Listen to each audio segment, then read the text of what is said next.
Good morning, everyone. We are here today because we have concluded the investigation into the murder of Sonny Kim in subsequent actions by police specialist Tom Sandman. I first want to thank the Cincinnati Police Department and Chief Isaac for the extensive review of evidence that they conducted, and every day, Chief, I have to tell you, I am impressed by your department and what you guys do every day, men and women of your department. I'll cut to, I think you have the press release now. There will be no more charges filed in this matter. The killer is dead, obviously. Had he not died, he would be facing the death penalty for the murder of Sonny Kim. We'll talk about the video for a second. It's my understanding that and just to be clear on a legal basis, the reason I feel comfortable releasing this video at this time is because the investigation is complete, consistent with the release of the Tenzing video earlier this year. That investigation was complete, an indictment was returned, and we felt at that point it became a public record. In this case, because the investigation is complete, similarly, we believe that it is a public record now. It's my understanding that some members of the media are broadcasting live today. Therefore, we have two separate videos, so you understand. One is the raw video, which we intended to play for you, but because there's live broadcast going on, we're not going to play it for you. You will be given a copy of that, but I'm not going to show it on live TV. The second is a shortened version of the live video. It's very short, and quite frankly, the most relevant part of the tape, but it clouds out and pixelates Sonny Kim's body so you can't see him laying on the ground. And if you have any questions before we show this short tape, I'm happy to answer it. But I would also like to add, and quite frankly, I believe most people in this room and your editors and people who make these decisions would not show the raw tape. My concern has not been you all in this room. My concern has always been a blogger or somebody like that who puts it on YouTube. Sonny was, and the chief and I were talking about this before, Sonny was everything Hummons was not. He was a loving father, a loving husband. He dedicated his life to this city, and ultimately he paid the ultimate price to protect us. And the video of his body lying on the ground, I just am not going to play this on live TV. If you guys choose to do that, I think it would be a shame, but I believe it's a public record, and because the investigation is over, we will distribute those at the end. Any preliminary questions? Joe, do we have any reason, any cause behind the shooting, Trey Pierre's motives? The night before, he was accused by his girlfriend, and she actually signed a complaint for rape. And he came back to his mother's house and was very distraught about it. He didn't want to be, this is according to his mother, so you can take it for what it's worth. He did not want to be known as a registered sex offender his whole life. And the next morning, she reported that he was acting strange, told her, everything's going to be all right today, Mom. And she went out to walk the dog. She ran into him on the street, and he had alcohol with him, and his autopsy revealed he was under the influence of alcohol and Valium at the time of this incident, Valium-like substance. And I think everyone can have different opinions on what the motivation was. I believe the motivation was his goal was to lure and kill as many police officers as he could. And if not for the actions of Specialist Tom Sandman, there could have been a lot more dead police officers. He deserves a medal. And he just decided, I don't think he cared if he got killed. But this is not suicide by cop. This just isn't. Suicide by cop is when you confront the cops with a weapon, you don't shoot them, number one. You're trying to be shot yourself. And that was not his goal. He shot Officer Kim. When they arrive at the scene, and I need to tell you this too, Sonny's dash cam was not on, okay? So all we have is Officer Salmon's dash cam when he arrives at the scene. The murder of Sonny Kim has already transpired, and the only thing is that you would see would be Sonny lying on the ground. When Sonny arrived on the scene, we believe the facts are that the mother came towards him because Sonny got out of the car and pulled his taser. And she said, he's not armed, I'll talk to him. And she's got her back to Hummons, her son. And she doesn't realize he's armed. And he reaches into his back waistband where he had the gun, goes around Mom, and shoots Sonny. Sonny was shot 3 times through both arms. One, we think it was a ricochet when he was on the ground. And just the tragic bad luck of the shot that passed into his left side, and between the, it was described to us today, this morning, like a deck of cards, like a webbing, so that the vest can expand. And if had it hit one of the ribs of that vest, it would have stopped it.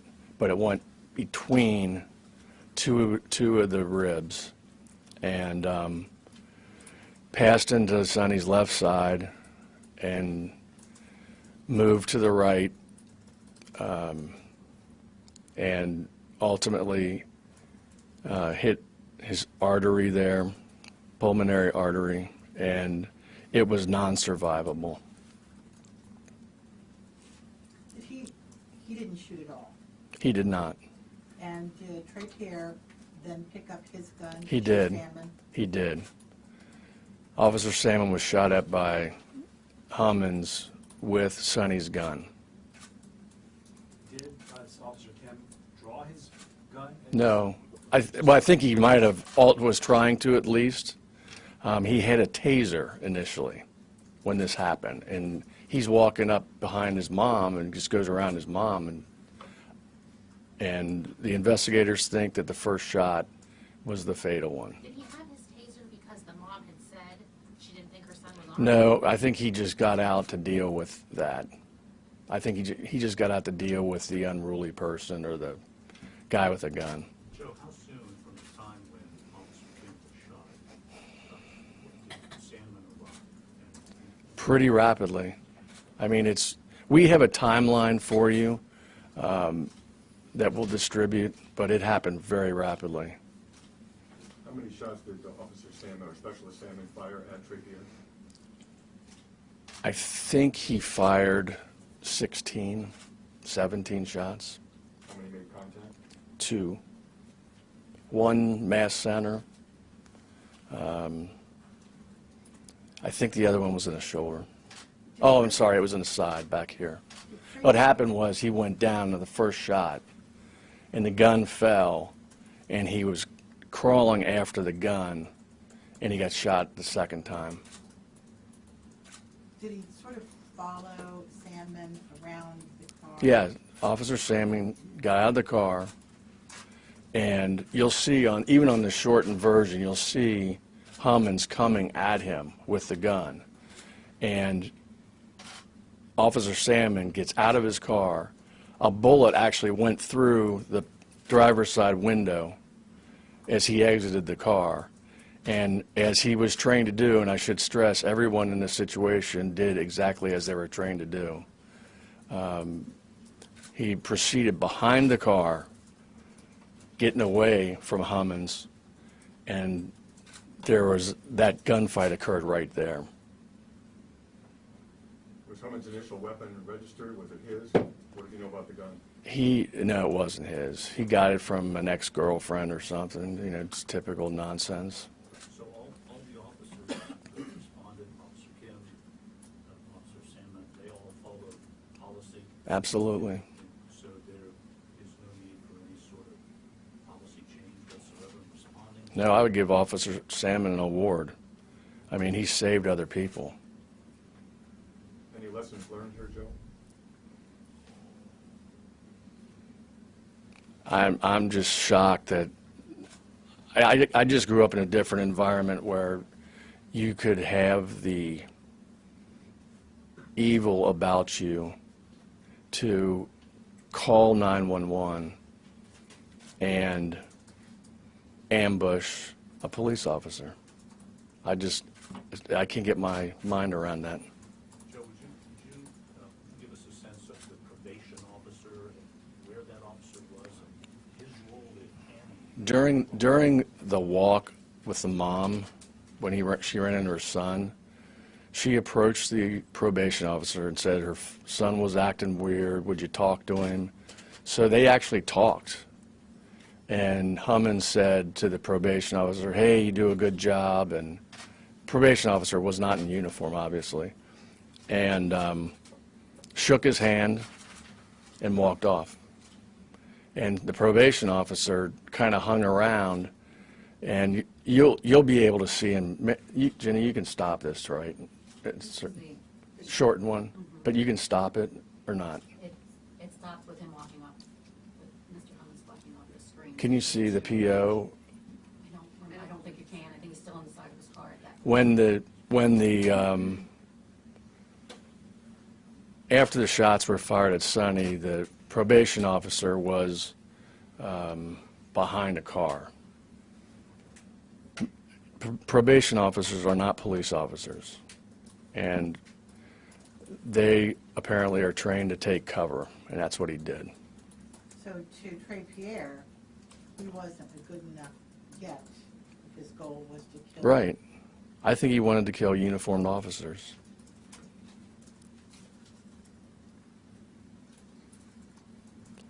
Okay. Did the vest fail, Joe? No. No, it's just a horrible piece of luck. I mean, horrible. Inch or two away is all we're talking about? Centimeters. I mean, there's like it was described to us today as like a deck of cards, okay? Ribbed like that. And the bullet slipped through two of the ribs.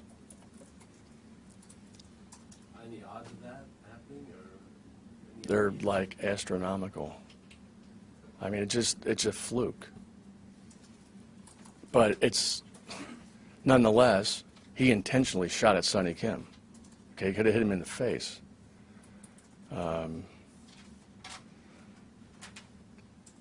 It's an unspeakable tragedy, not just for the community, but members of my staff last week met with them and members of the chief's department to make sure they knew this was coming, because I didn't want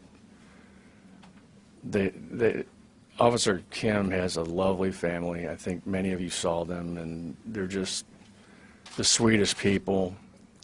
I got the opportunity to speak with his widow a few days afterwards, and she thanked me for not releasing the video. And I told her, when the investigation is complete, this is going to have to come out. And she just appreciated it didn't come out right away.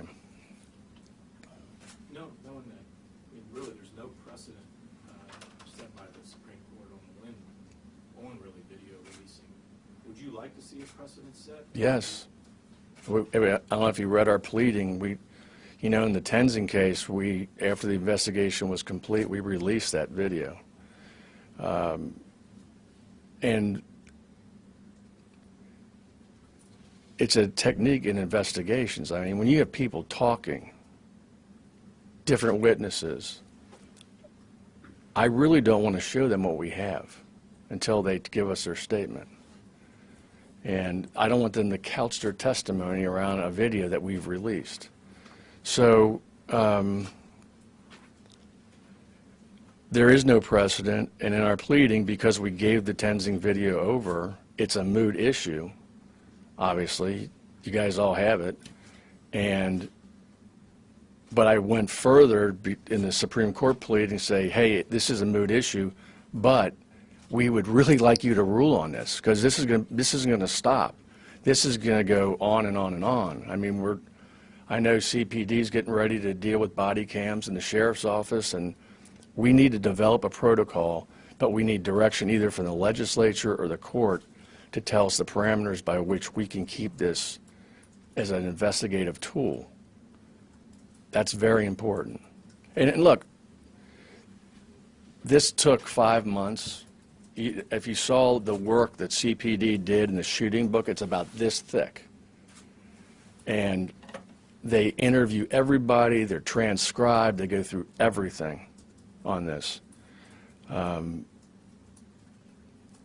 We act very rapidly. It's not like a year and a half like what happened in Chicago. That's not the way we operate. We do it as fast as we can and get it out as fast as we can. On the flip side, maybe there's the argument too that 911 tapes will come out within a day or immediately. You guys can ask Communications or CPD. They can provide this for you. Those are the public record no matter what. So you see the video as a different type of Yes. public document. Yes. I don't see the video as a public document until the investigation's done. Why would video be different than 911? 911 is civilians talking to a civilian, okay?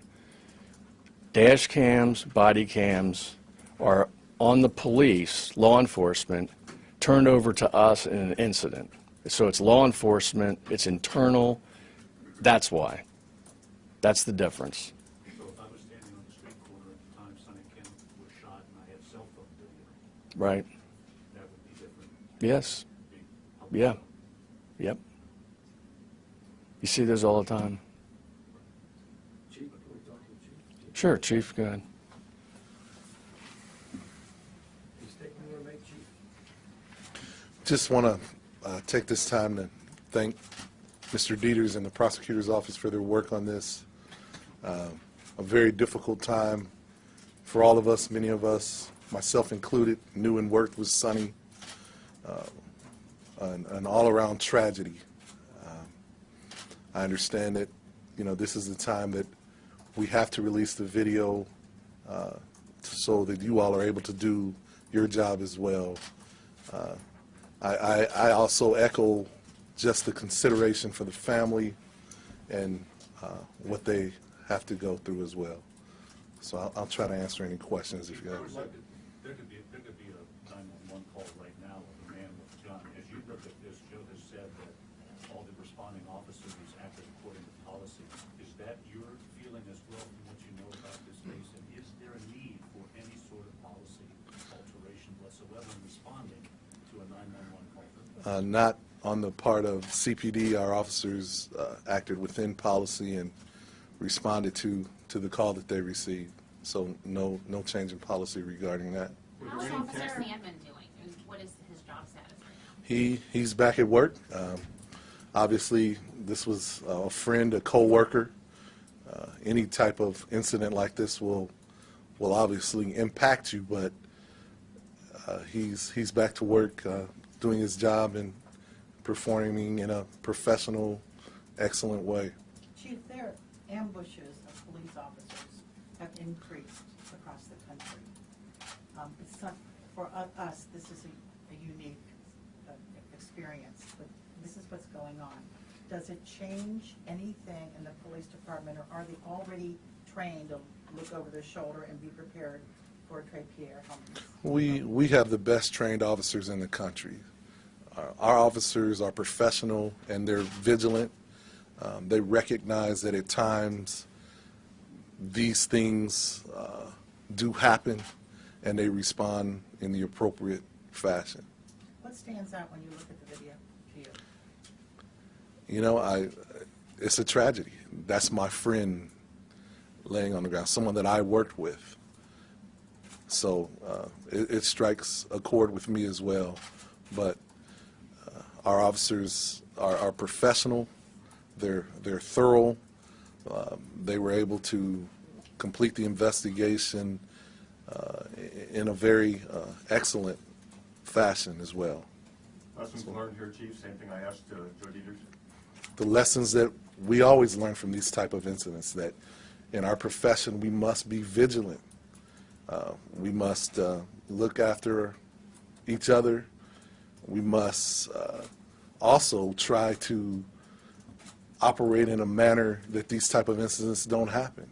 If we come across, or we encourage other people that are come across someone like Trey Pierre Hummins who may have some emotional distress, that they get the help that they need so that they don't respond in this fashion as well.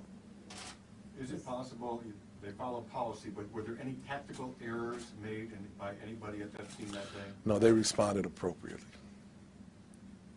Joe, let me ask you one thing about the mother.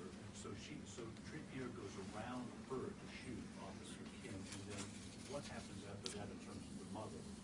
You'll see, even in the blurred thing, she's on her knees over Sonny, trying to comfort him as he was dying. And that's what happened. She seems to be a pretty good lady Was the probation officer with a shot very at bad too? son. Go ahead. Was it Brady? Was the probation officer shot at too? Initially, there was some indication of that, but we believe that did not happen. Okay, Minnie, Jenny, can you slow it, or can you stop it in frame? Okay.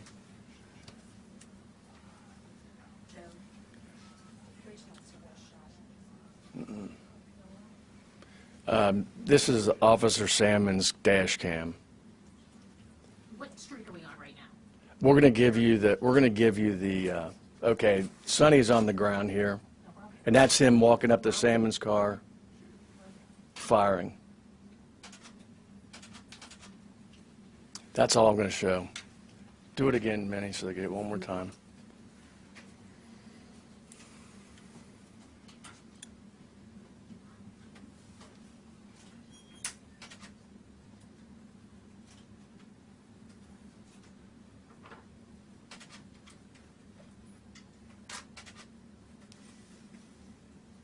Okay, stop it right there, if you can, Minnie. Can you stop it in frame? That's the mother on the ground over Sonny. I think, if I'm not mistaken, the probation officer is back here behind this car. Is that right, Julie? Can I just reference to that? I thought there were several bullet holes in that probation officer's car. I just want to double check about that. My understanding is he was not shot at. He was, Jeff He said was, yes? he was pointing the gun at one. I know he's pointing his gun at him. They didn't, there weren't,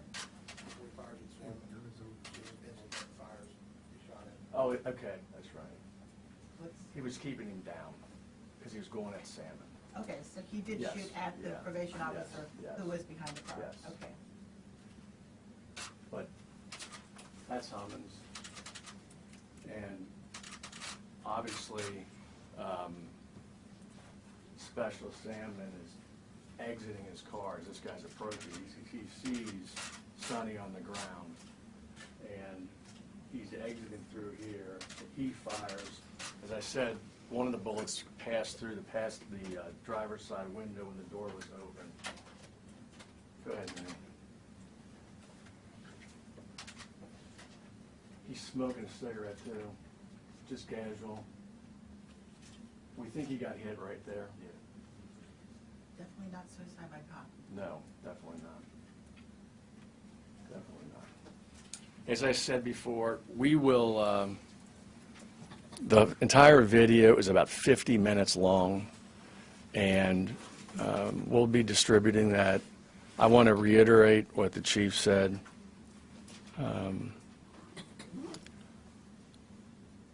And you have sophisticated techniques to take Sonny's body out of these pictures too, if you want to show a longer version of it, responding officers. But I would urge that you all use discretion,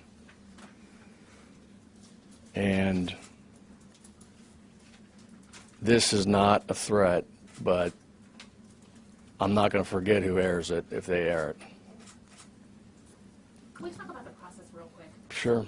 This was a decision to say the shooting was justified on your own without a grand jury. Can you talk about the process of that a little? I have the full discretion to take it to a grand jury or not.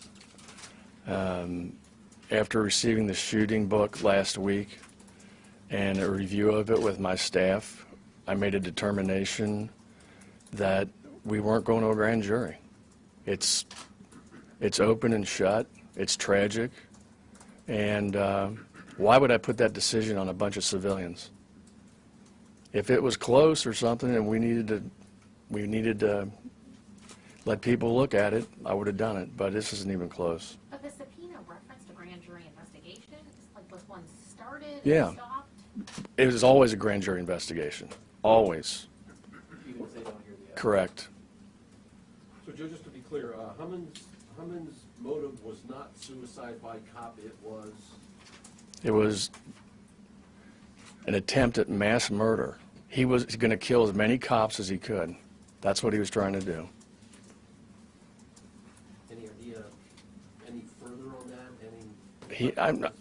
If he had 50 guns, he would have emptied every gun he had at responding officers. Was anything happened nationally that might have sparked that in the And I have no idea. Joe, you mentioned the rape allegations the night before. Was there anything else in his past that indicated? He was a convicted felon, at least as a juvenile, of robbery. Not much of a record. So no evidence of any mental illness or any? No. That's actually a very good question. So in all of the investigations about Mr. Hummons, was there any mention of mental illness? No. Were those questions asked? I'm sure the investigators talked to Mom about it. Joe, could you explain to us again, talk to us again about the release of cruiser cam videos? Because there are plenty of instances where cruiser cam videos are released, regardless of ongoing investigation. What is it that makes Look, if a police agency wants to do that and release stuff to the media, that's their choice. We prefer, until the investigation is over, that they would not, for investigating purposes.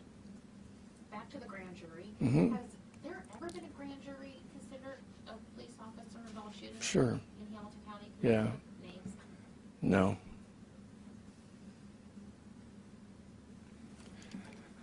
Anything else? Thank you, everybody. Thanks, Chief.